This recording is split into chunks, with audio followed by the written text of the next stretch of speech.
I'd like to welcome you to the Istanbul global launch of Human Rights Watch's 2016 World Report.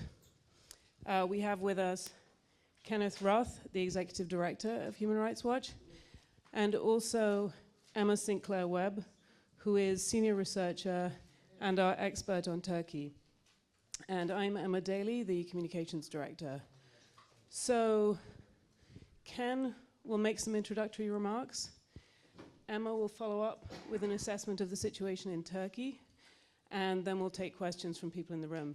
We do have mics, so please wait for the mic and introduce yourself and your media outlet before asking your question, please. Thanks, and I'll hand over to Ken.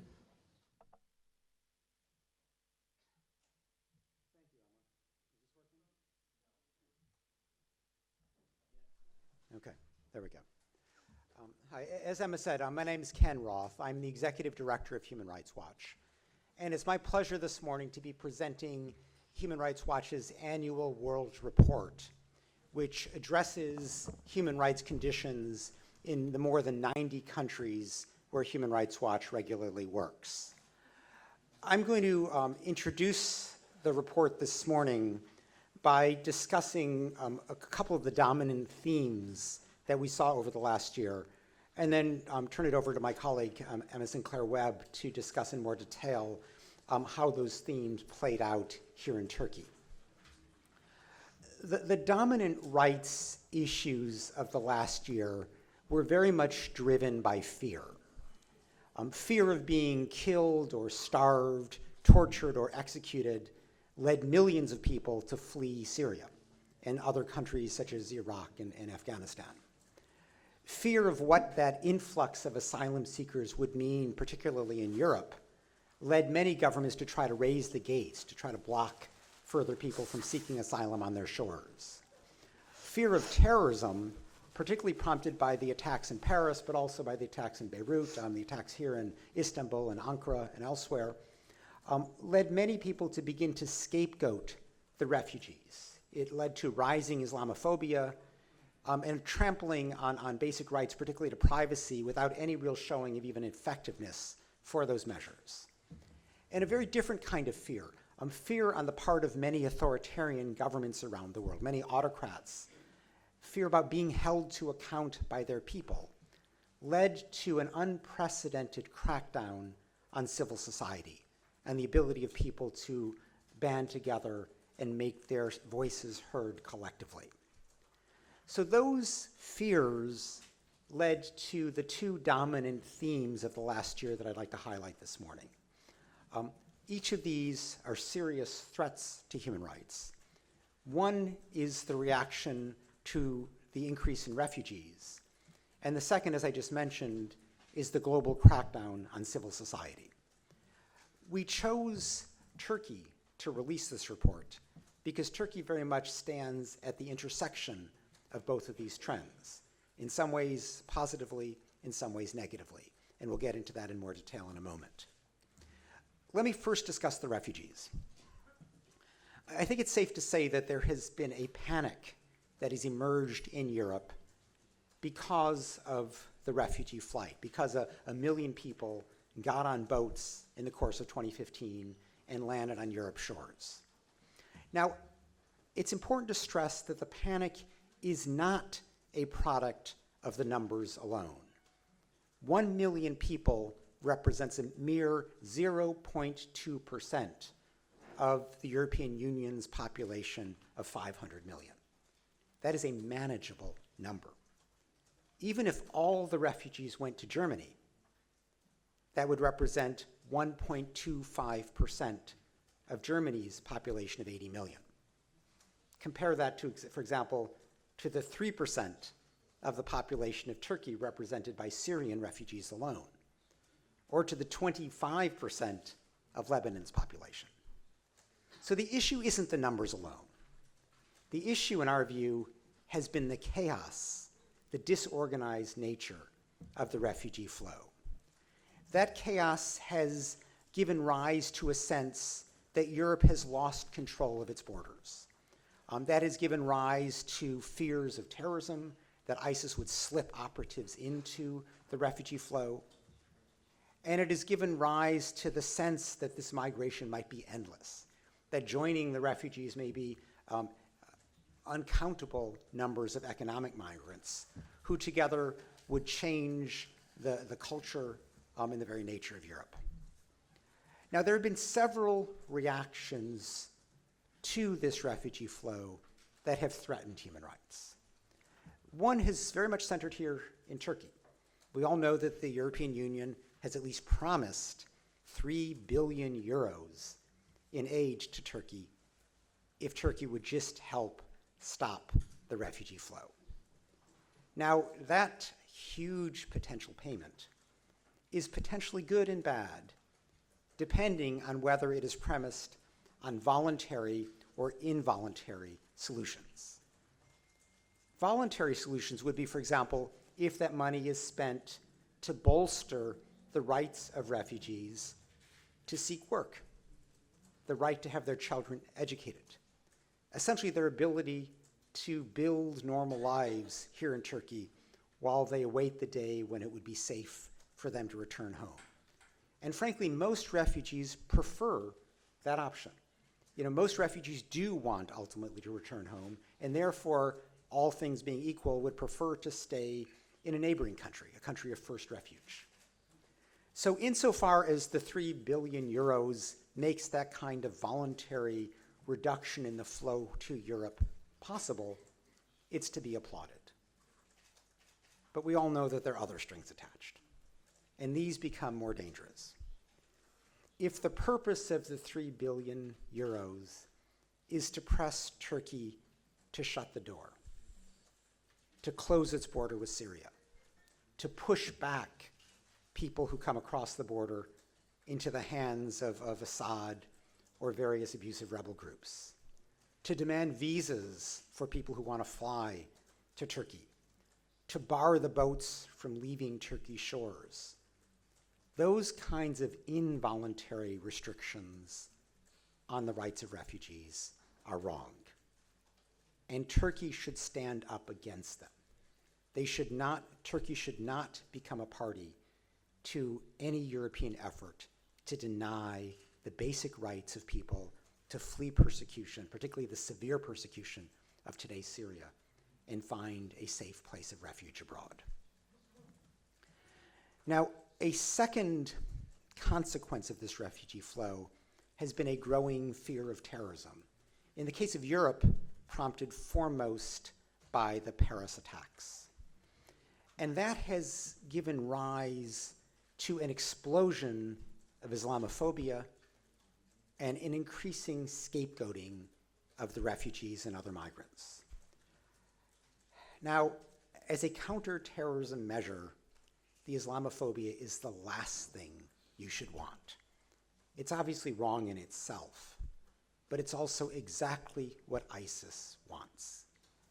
If you were ISIS trying to figure out how do you build an environment in which you can gain more recruits, the first thing you would do would be to try to widen the divides in Europe, to build Islamophobia and to make the Muslim population of Europe feel more and more isolated.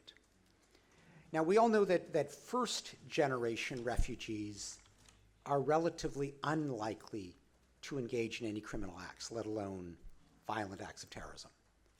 The real threat tends to come from the second generation, people who grow up feeling that they are French or Belgian or German, but are not really accepted by those societies. They feel that despite being native-born, despite the local language being their mother tongue, they don't have the same educational or job opportunities. They're harassed by the police. They face a stifled future. And even though it takes only a small percentage, some small percentage is more likely to be radicalized. Not only does the scapegoating of refugees change the subject in an unhelpful way from the real issue of how you include this second-generation migrant community, but it also aggravates the distances. Islamophobia is more likely to make that second generation feel more rather than less alienated. So it is an utterly counterproductive response to the terrible threat of terrorism. A third reaction we've seen in Europe is an increase in the infatuation with mass surveillance. The naive belief that is if you just collect more electronic information about people, if you're just more intrusive in their communications, that somehow you will solve the terrorism problem. Now, what's interesting is that if you look at the various attacks that have taken place in recent years in Europe, the perpetrators were almost always known to the police before the attack, but the police lacked the capacity to follow up. So the idea that simply dumping more mass surveillance on the police, who are already overwhelmed, is somehow going to be the answer to terrorism is naive. What we need is more targeted surveillance, more targeted follow-up, rather than a mass intrusion, further mass intrusions on all of our rights to privacy. Human Rights Watch believes that a more productive response by the European Union to the refugee flow would be to set up an opportunity for people to seek asylum from their countries of first refuge without the need to risk their lives on a rickety boat to get to Europe. If people had the opportunity to seek asylum from Turkey, from Lebanon, from Jordan, and if there was an agreement among European Union member states to, within a reasonable period of time, accept those found to have real asylum claims and to parcel them out fairly among the European 28, rather than simply trying to isolate them in one or two countries, there would be several very big advantages for all involved. First of all, it would be much easier for the European Union to share the refugee burden with other governments around the world. Once an asylum seeker arrives in Europe, everybody else says it's Europe's problem. But if asylum seekers were identified in Turkey or in Lebanon, the European Union would be better able to ask other refugee receiving countries or countries that should be receiving refugees to do their part. Countries like the United States, which has accepted an embarrassingly minuscule number of Syrian refugees, or Canada, Australia, Brazil, Russia, or the Gulf states, none of whom are doing what they should. Obviously, if refugees can have their claims heard and have a reasonable prospect of finding safety from a country of first asylum, many will choose that option rather than risking their own lives and the lives of their families on one of these awful rickety boats across the Aegean or across the Mediterranean. That would have the result of significantly reducing the chaos, reducing the flow of refugees, and enabling Europe to take better control of its borders. That would make it harder for ISIS to slip operatives into the refugee flow. The screening process would help to screen out potential terrorists. And most important, it would make clear at the outset who is a genuine asylum seeker, who has a real claim to being a refugee, and who is an economic migrant who should be treated by other rules. All of this would have the result of reducing the flow, putting Europe back in charge of its borders, but doing so not in a way that undermines human rights, but in a way that reinforces the human rights values on which the European Union supposedly was built. So we see it as a win-win for all, a win for Europe, particularly for their security and safety, but also a win for the refugees.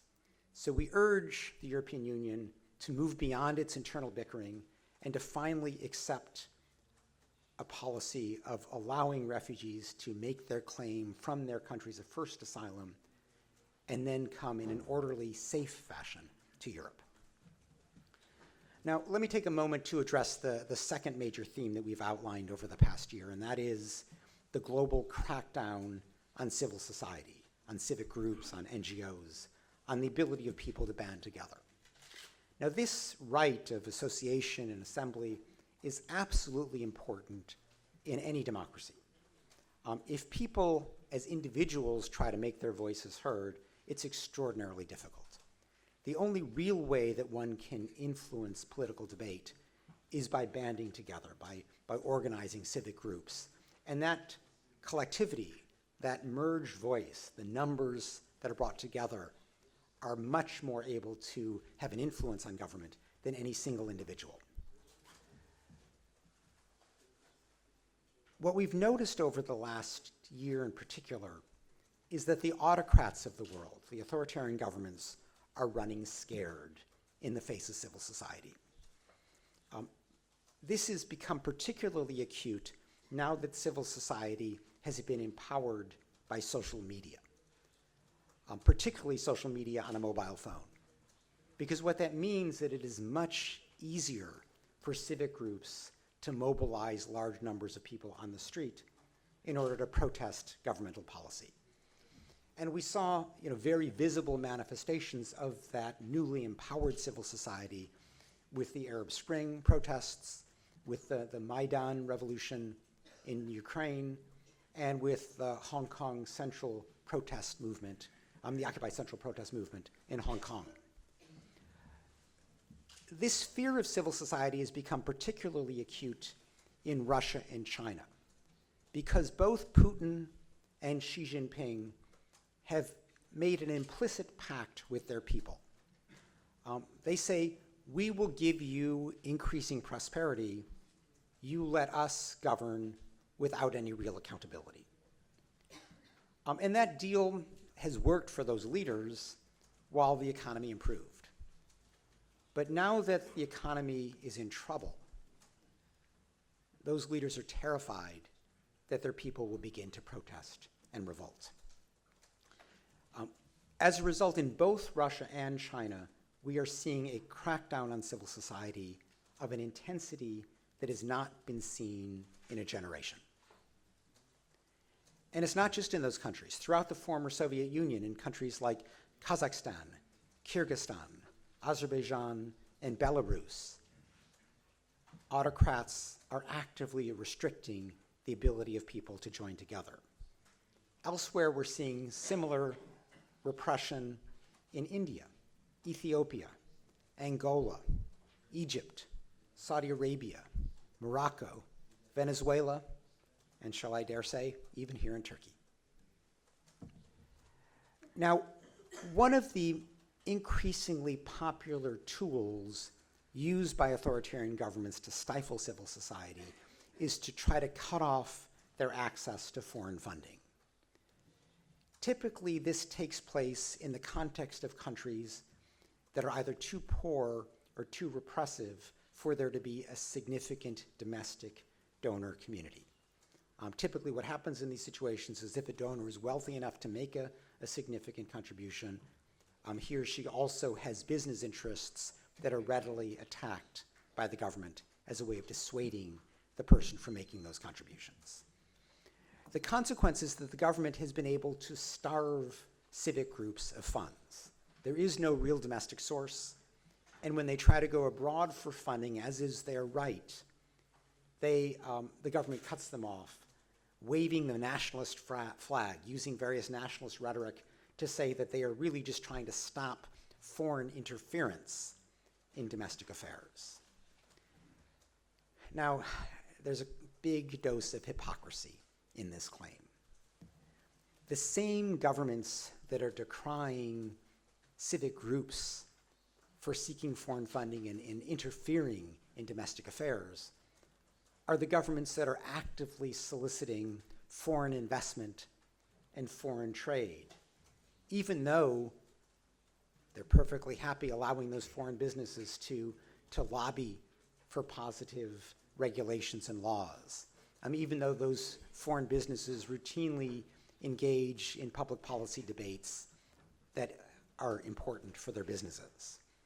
In fact, these governments also actively solicit foreign aid and even encourage NGOs in the humanitarian or the development field to accept foreign contributions, even though those activities also often involve essential governmental functions of providing education, healthcare, and the like to their people. So the real issue is not interference. The real issue is that the governments don't like civic groups that try to hold them to account. And it's those human rights groups or similar organizations that are focusing on governmental behavior that have been virtually the sole focus of governmental efforts to cut off foreign funding. Foreign investment, foreign trade, foreign aid are all fine. It's only money that goes to groups that try to hold the governments to account that is objectionable. In fact, the great irony is that many of these governments, while decrying foreign influence in their own countries, are spending millions of dollars on foreign lobbyists to try to influence debate in important Western capitals, whether it's Washington or Brussels. So the real issue, to be clear, is not foreign influence via NGOs, but rather the efforts of those NGOs to hold their governments to account. Quite frankly, autocrats want to rule unimpeded by organized popular voices. They want to rule for their own priorities or for those of their cronies, not for the public need.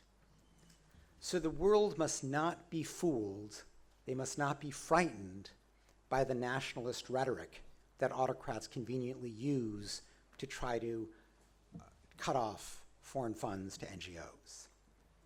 Foreign funding is often the only way for people to hold their government to account, to ensure that officials govern for the public, not for their power, their pockets, or their Swiss bank accounts. So I will conclude there, and I will pass the microphone to my colleague, Emma Sinclair Webb, to discuss how these play out more specifically in Turkey.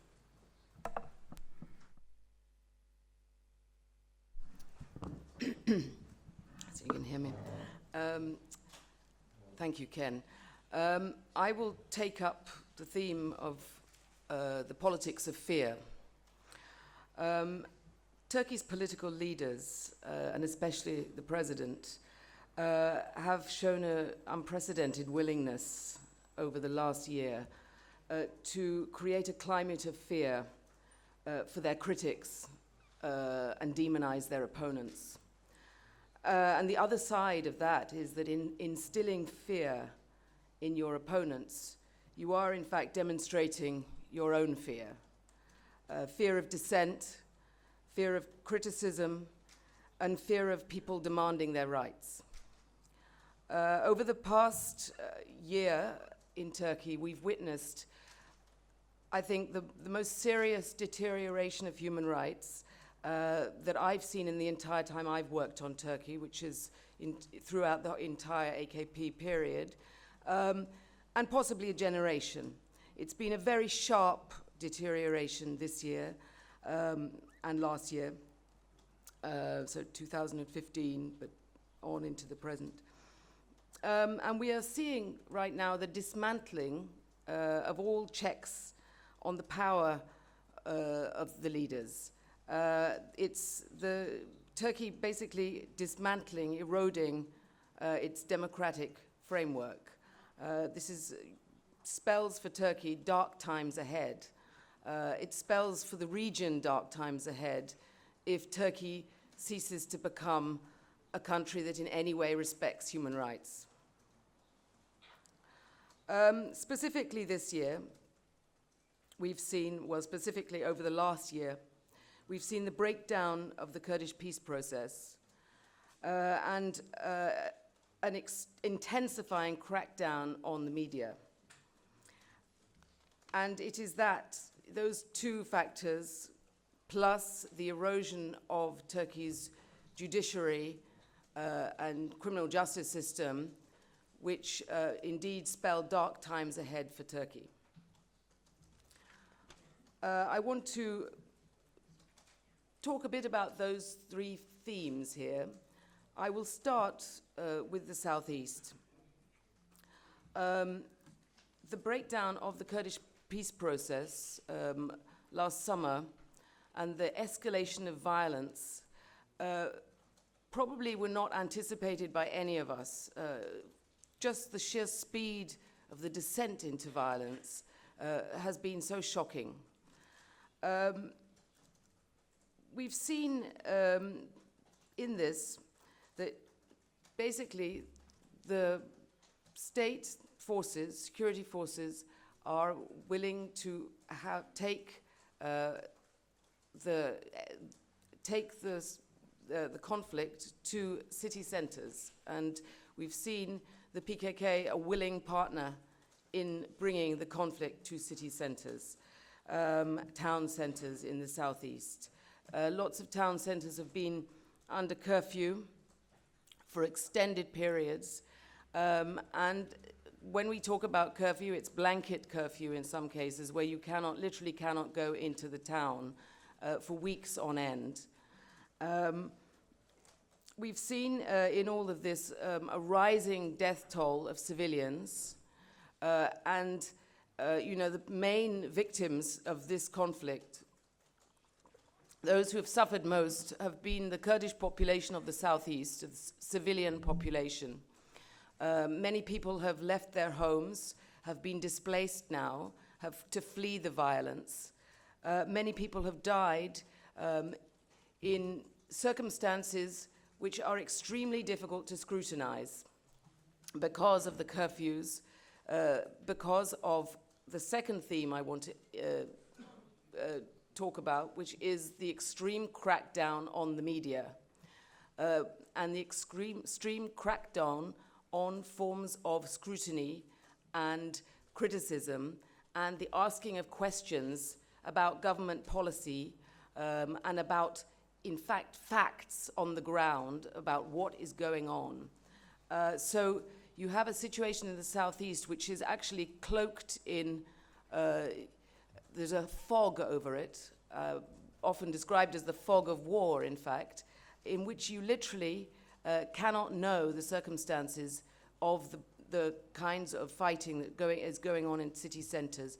We know that this has escalated over months from being a police-led operation into a military-led operation with the use of tank shells on heavily populated areas, and PKK youth wing, with trenches and barricades which are packed with explosives and sometimes mines, fighting back. So it's an extremely violent struggle which looks like two sides fighting.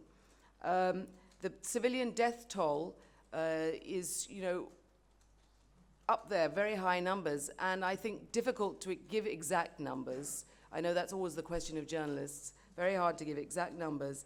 But on the state side, we know that there is, so far, a denial of a civilian population being the victim of this terrible declining situation, so that we never ever get any statistics, official statistics about the number of civilians killed.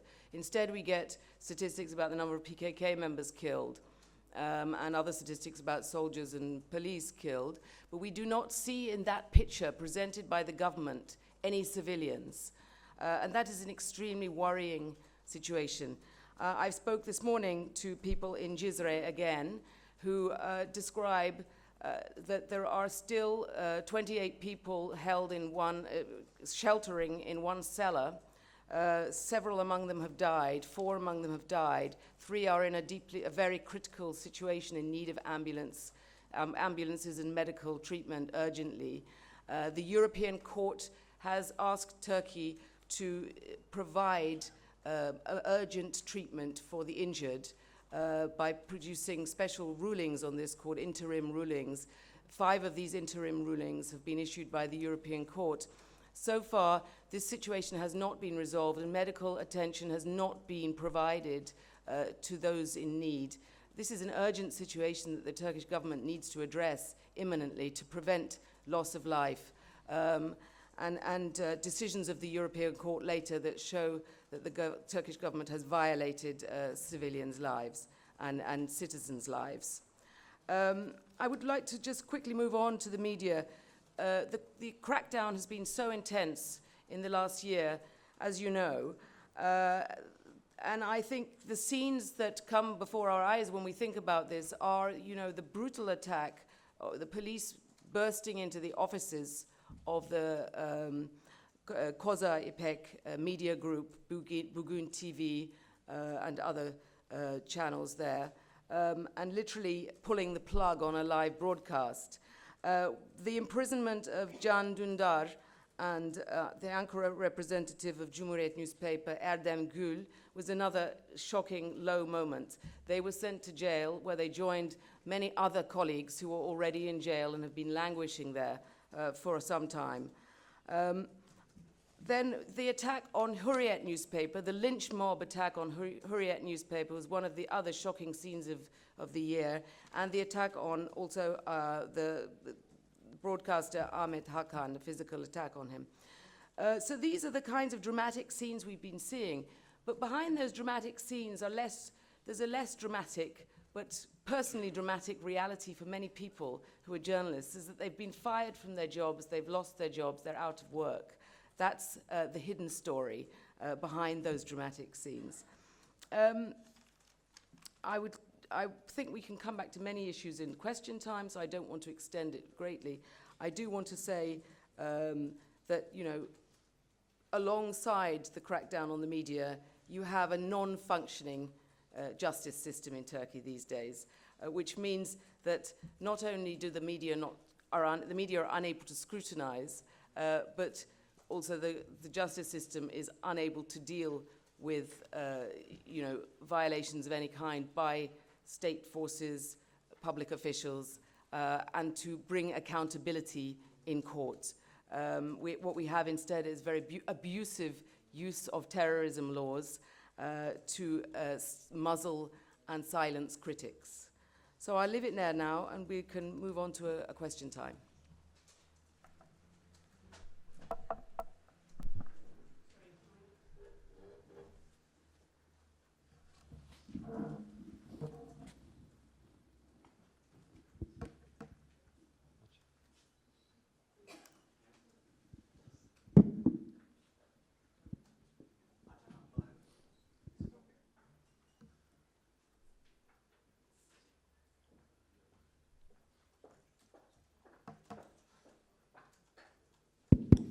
Yes.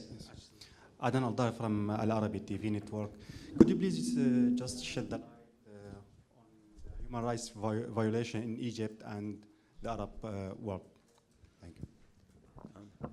Yeah, well, I mean, Egypt is really the place where we should begin, because Egypt under you know, General, now President Sisi, has become a much more closed place than anything during the Mubarak era. We just passed the 5th anniversary of the Tahrir Square movement this week, and it's a time where there are 40,000 political prisoners, where hundreds of activists have been physically disappeared. We don't know where they are. Torture has become pervasive. All of this in the name of fighting terrorism, but in fact, this crackdown has made clear that there is no nonviolent route available for political opposition. So it is encouraging the kind of insurgency that we've seen in the Sinai. It has crushed the Muslim Brotherhood, which had been the nonviolent route for political Islam, but has also gone after a range of secular activists. Human rights, Egypt's human rights community has been decimated. The press has been cowed. It is a very poor example of the relatively vibrant civil society that had existed, at least in the post-Tahrir period. I mean, even though the Morsi government had many problems, they pale in comparison to the repression that we've seen under Egypt. Now, sadly, much of the rest of the world has simply cozied up to Sisi.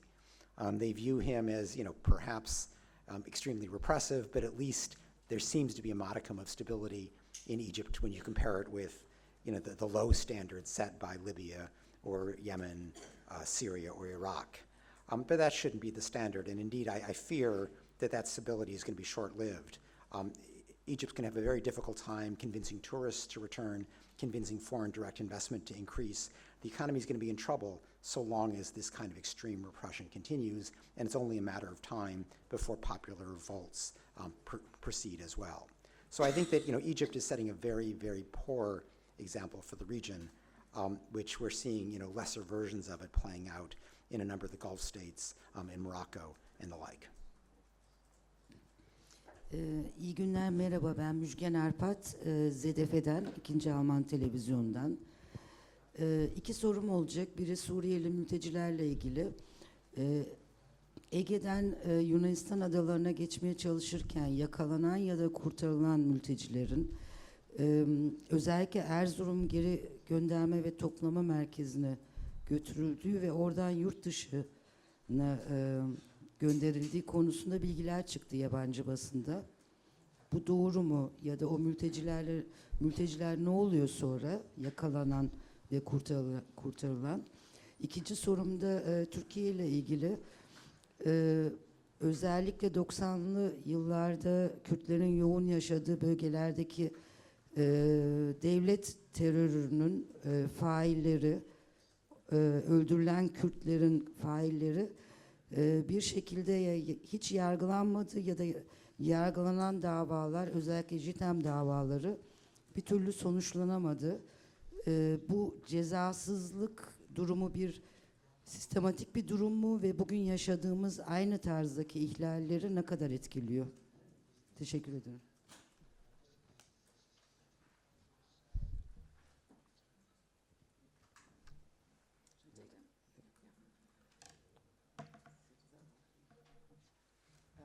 Yes, if you don't mind, I'll answer in English. On the first question you asked about the Erzurum detention center, the geri gönderme merkezi, so administrative detention for refugees and migrants in Erzurum. That piece of research was done by some journalists and by Amnesty International. So we didn't do that research. So I can't say to you whether, I can't say based on our research what our findings were on that, because we didn't do that research. On the second question, the question of the trials of perpetrators of the mass disappearances and extrajudicial killings in the 1990s. A number of soldiers and village guards and others were put on trial for these egregious human rights abuses of the 90s against the Kurdish civilian population. What we have seen is that there is no political willingness in Turkey to pursue these trials in the current climate, and that in the last 8 months, there have been 4 acquittals of military and others for these very serious abuses. The most recent acquittal was on the 5th of November last year, and it was the acquittal of a colonel and village guards and confessors for the murder of 20 people in Cizre, murder and disappearance. There was compelling evidence in the case. We worked on the case quite extensively, but the case resulted in acquittal on the 5th of November in Eskişehir. That's a shocking decision and shows that for Kurds in Turkey, there are still no answers about the crimes of the past committed by the state.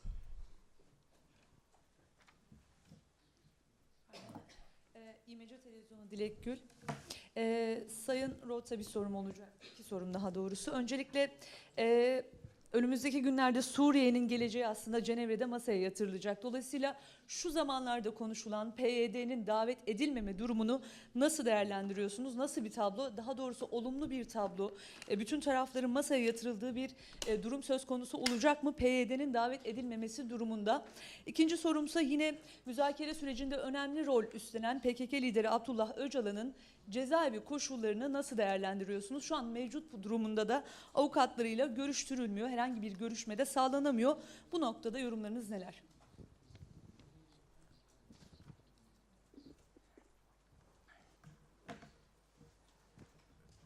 Well, Turkey obviously has a long tradition, even under then Prime Minister Erdogan, of negotiating with the PKK. And that was understood as an important thing to do to try to achieve peace in the southeast. Now, that piece is obviously broken down, but I don't understand why Turkey is objecting to the PYD being present in Geneva as part of the delegation to address the horrible bloodshed taking place in Syria. The PYD-YPG has been probably the most effective ground force fighting against ISIS, obviously operating in conjunction with US air support, but it's been a critical part of the military picture. More to the point, Syrian Kurds are a significant minority within Syria. They deserve a voice at the table. And just because Erdogan has resumed the conflict with the PKK in the southeast should not mean that Kurds are deprived of their part as Syrian citizens to try to shape the future of their country. As for Öcalan, any prisoner should, no prisoner should be held incommunicado. Every prisoner should be able to receive visitors. And even though he is obviously has an important leadership role, that should not lead to his isolation from family and friends being able to see him. Hi, Isla with Reuters. I just wanted to follow up on something you said, Emma, about the case against Can Dündar and Erdem Gül. There's reports this morning that a prosecutor is now seeking a life sentence for them due to the case. It's just something I've seen in the last few minutes. I know it might be difficult for you to comment, but if you could about that new development, that would be great. Well, I haven't seen the report myself yet, so I will immediately go and read up on it. Of course, we know what President Erdogan wants to accuse them of, because he lodged a complaint against them for the publishing of the news story about the weaponry in trucks to Syria, which they published photographs of and a video of. So, you know, back then, the discussion was, you know, very crimes against the state, very severe attempt to unseat the government, that kind of crime, or espionage, etc., revealing state secrets. I mean, a whole swathe of accusations were made back then. So I would have to see what they are now being accused of to comment on in any detail. But, you know, we are absolutely clear that Can Dündar and Erdem Gül, in publishing stories on that subject, were doing their job as journalists and no more than that. And all journalists would publish such a story. And the public has a right to know. And that's what the journalist's job is to deal with questions that the public has a right to be interested in. And people have an interest and a right to scrutinize the conduct of their governments. No government likes certain things coming out, but once they are out, there is a right to discuss them and to scrutinize and to ask questions and to have an open public debate, and that is a characteristic of a democracy. Merhabalar. Özgür Düşünce Gazetesi'nden Cihan Acar ben. Konuşmanızda Koza Holding'e yapılan bu operasyondan bahsettiniz. Ben de o kurumlarda çalışan Bugün Gazetesi'nde ilk işten atılanlardan biriyim. Şu anda yeni bir gazete çıkarttık. Yani özgür düşünce olarak yolumuza devam ediyoruz ama bu kurumların sahibi hala aynı kişi Akın İpek. Ve bu kurumlarda şu anda bir kayyım ataması gerçekleşti ve devam ediyor. Hukukun bittiğini de bahsettiniz. Yapılan tüm itirazlara rağmen hiçbir şekilde karşılık bulmuyor.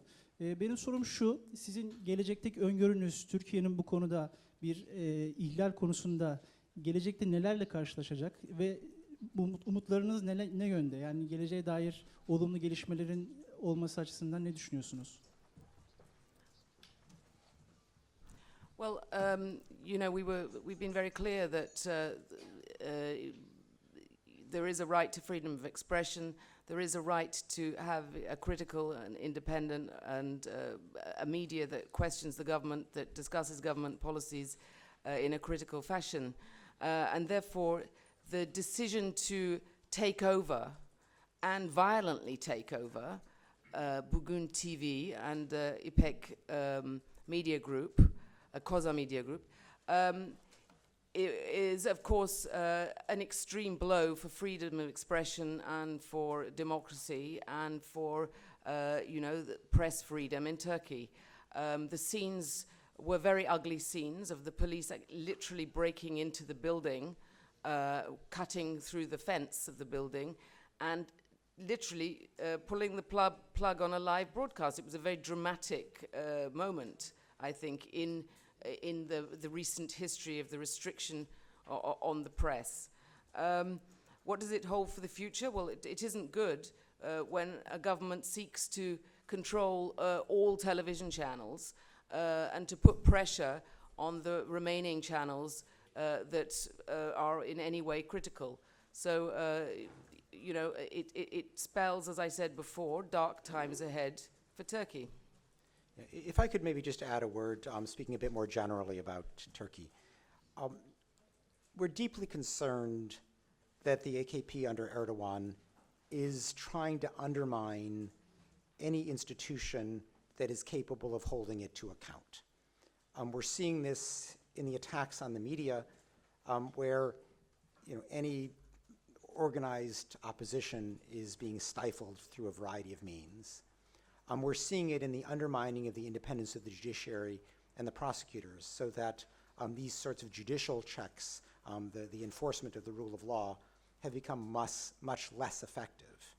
We're seeing it in the retaliation against the academics who did nothing more than raise questions about the nature of the military operation in the Southeast, the kind of questions that should be a perfectly normal part of any democratic society, but suddenly they're being charged with inciting terrorism, as if no opposition to a counterterrorism measure can be ever tolerated, even given the brutality that we fear is behind the curfews and the military operations in the Southeast.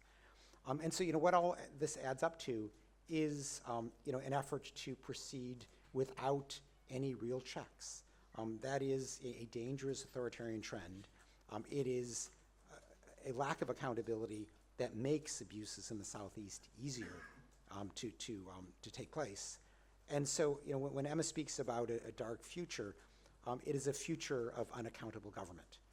And we feel that it's important that the many institutions of Turkey that traditionally have served as at least a partial check on governmental power, that those be preserved, and that the efforts of the AKP under President Erdogan to undermine these checks on governmental power, that those be resisted. Hi. Wall Street Journal, Aylal Bayrak.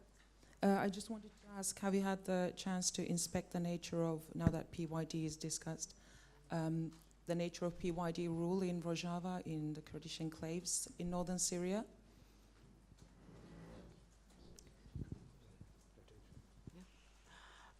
We issued a report on that, I think, in June 2014. That's our most recent report, a full report. So that's, you know, some time ago. You know, that report did indeed look at pressure on other Kurdish parties. It looked at arbitrary detention. It looked at the use of, in particular, looked at the use of child soldiers, child combatants. We revisited the theme of the use of child combatants again this year in a shorter piece that we did back in the summer, I think at the beginning of July. You know, calling on the PYD to demobilize, the YPG to demobilize child combatants, which in the past they have shown a willingness to engage on that subject constructively. But clearly there's a lot more to be done on that issue.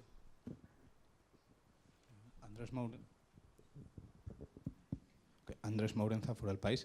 I wanted Mr. Roth to comment on the recent approval in Denmark on, I mean, this thing of taking some of the money or jewelry of the refugees, also in some states of Germany, and in the thing in Cardiff, in Wales, about, you know, obliging the refugees to wear this kind of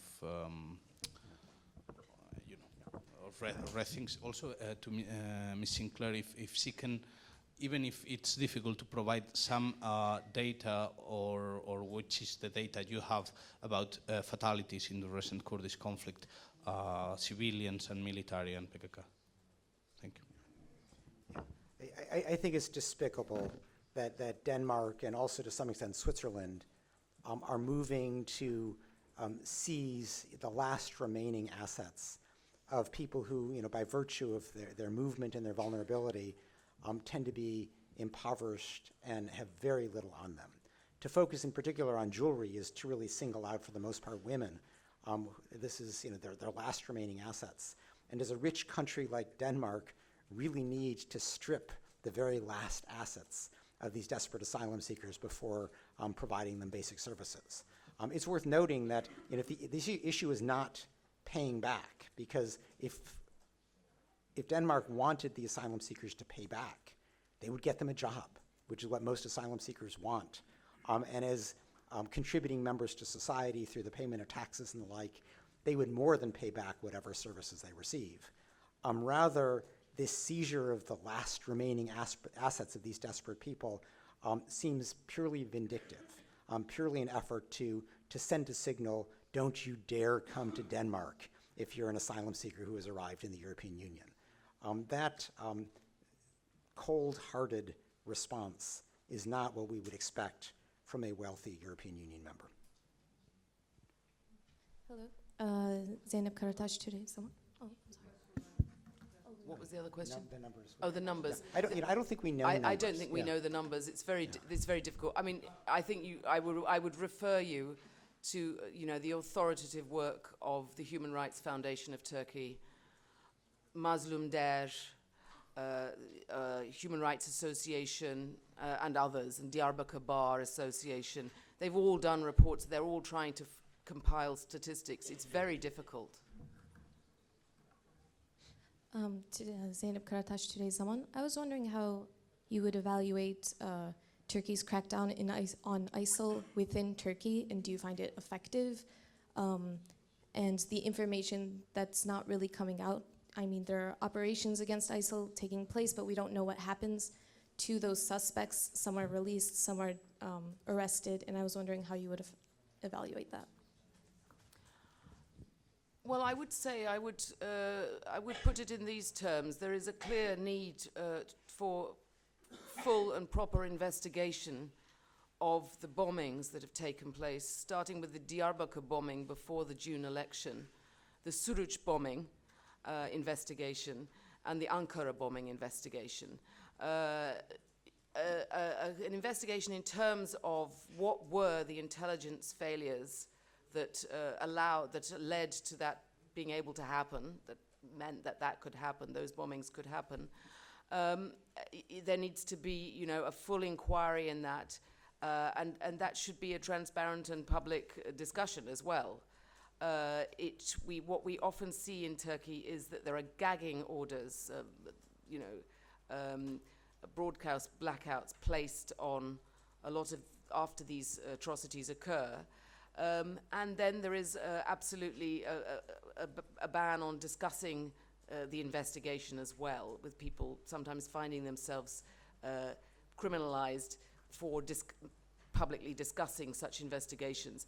Those investigations obviously need to be more effective, and that would be a very important start. Elif Özgen, CNN Türk'ten. Henüz raporun hepsini görmedik ama özetine baktığım zaman kadın haklarının bir paragraflık bir bölümden oluştuğunu görüyorum. Özge Can Aslan cinayeti ve sonrasındaki protestolar. Bu inceleme için teşekkürler öncelikle, ama kadın hakları meselesinde çok fazla sıkıntılar da var. İşte engelli bir çocuğa cinsel tacizde bulunulduğunda alt sınırdan ceza vermek, iyi hal indirimler uygulanması gibi. Bu konuda üzerine çalıştığınız bir alan var mı? Ne gibi teşhisleriniz var bu sıkıntılar konusunda? Ve hükümete ve Aile Bakanlığı'ndaki yetkililere ne gibi çağrılarınız olur? Yes, I mean, just to say that in the chapter on Turkey, of course, these are all summary chapters, so we have to be extremely. We have little space and few words for each subject because it is a summary. We have dealt with the issue of women's rights and particularly domestic violence, family violence. and Turkey's failure, the authorities in Turkey's failure to get to grips with that subject, so that you have women who have sometimes have protection orders on them and are still killed by their spouses or ex-spouses or family members, despite formally being under protection. So there's a great lack of implementation of the protection measures available in law. The law to protect women isn't bad and has been improved with the efforts of women's groups in Turkey over many years, and it's a very strong and vibrant area of work among women's groups to improve that framework. However, the implementation hasn't been there, and I think after Özgecan's murder, there was a promise from the president and others to really start tackling this problem.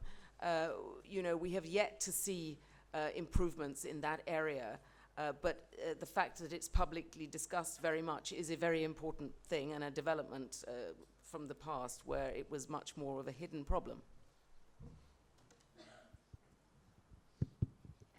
Esat Özen, Zaman Gazetesi. Türkiye'de son 2 yıl içerisinde çok ciddi kırılmalar yaşandığını söylediniz. Türkiye'deki bu ciddi kırılmaların son 2 yılda yaşanmasının sebebi sizce nedir? Erdoğan yönetimindeki bu sert değişim acaba sizce neden kaynaklanıyor?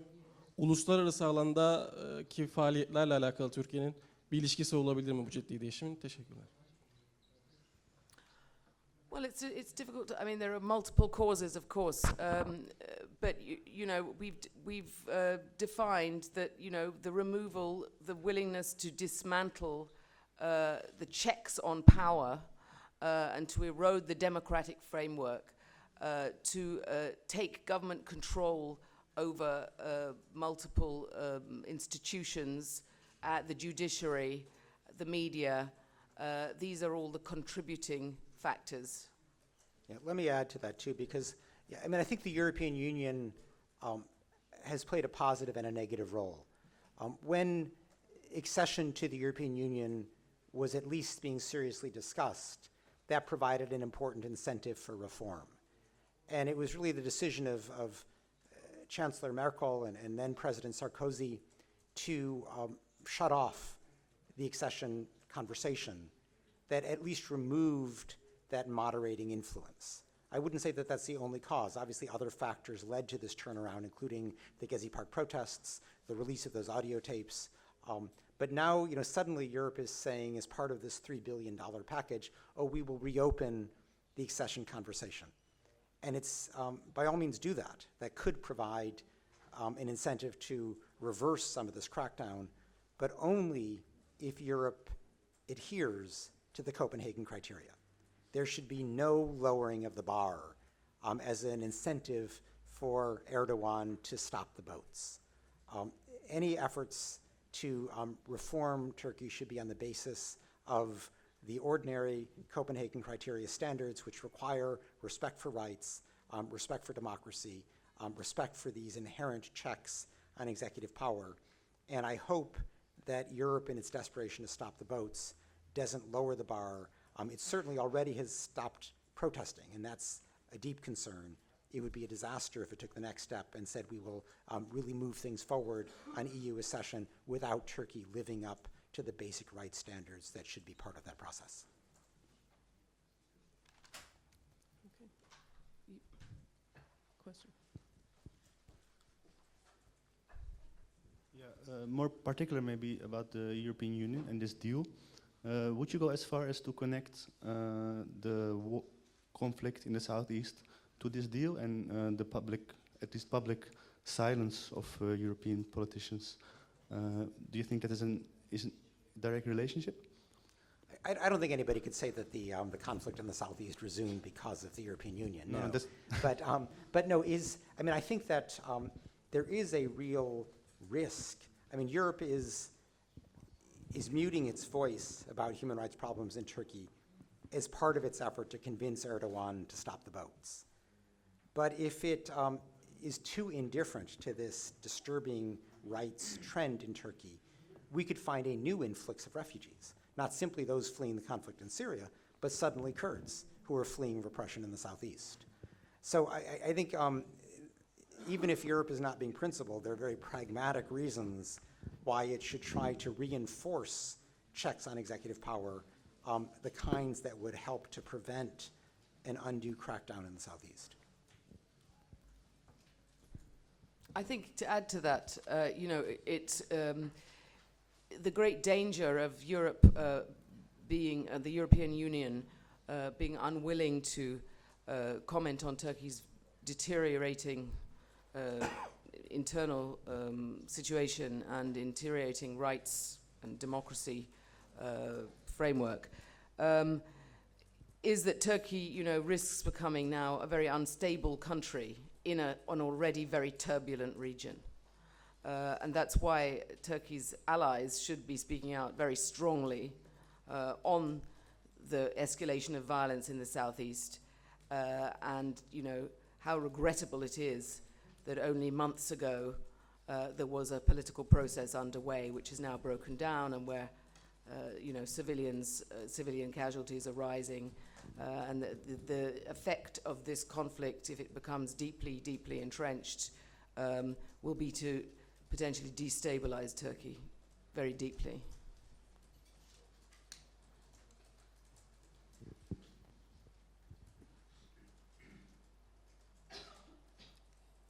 Do you want to, before we wrap up, one last topic of conversation? There will be talks starting on Syria in Geneva this week, obviously of interest to many people. Do you have a word to say about what we hope is going to happen? Yeah, I mean, let me just say a closing word with respect to the Geneva talks that now I guess are scheduled to start on Friday, at least in a symbolic sense. And in our view, Secretary Kerry and his allies are going about the Geneva talks backwards. They seem to have the view that using Kerry's diplomatic prowess, that he can simply knock heads in Geneva and arrive at some kind of accord for Syria without addressing the atrocities taking place on the ground. That he'll end the war first and the atrocities will come later. And that, as I say, is backwards. The opposition is being asked to make some very significant compromises. It's being asked to accept some interim period for Assad. And it is extraordinarily unlikely ever to agree to that interim role for Assad when Assad is directing deliberate attacks on their families and friends, the civilian population of opposition-controlled parts of Syria. In our view, the Geneva talks are never going to succeed unless the environment changes significantly. And the first priority should be for the US to enlist the significant influence of Russia and Iran to get Assad to stop the atrocities, to stop barrel bombing civilian areas and institutions, to stop besieging civilian populations, and to release the political prisoners who today, in large numbers, are facing torture and execution. Until those atrocities end, it's very difficult to see how the opposition's ever going to make the difficult compromises needed for those talks to advance. Thank you. So unless there's a last question, I think we'll wrap up for today. Thank you very much for coming. Of course, you can find the World Report online at hrw.org. So thank you all for coming.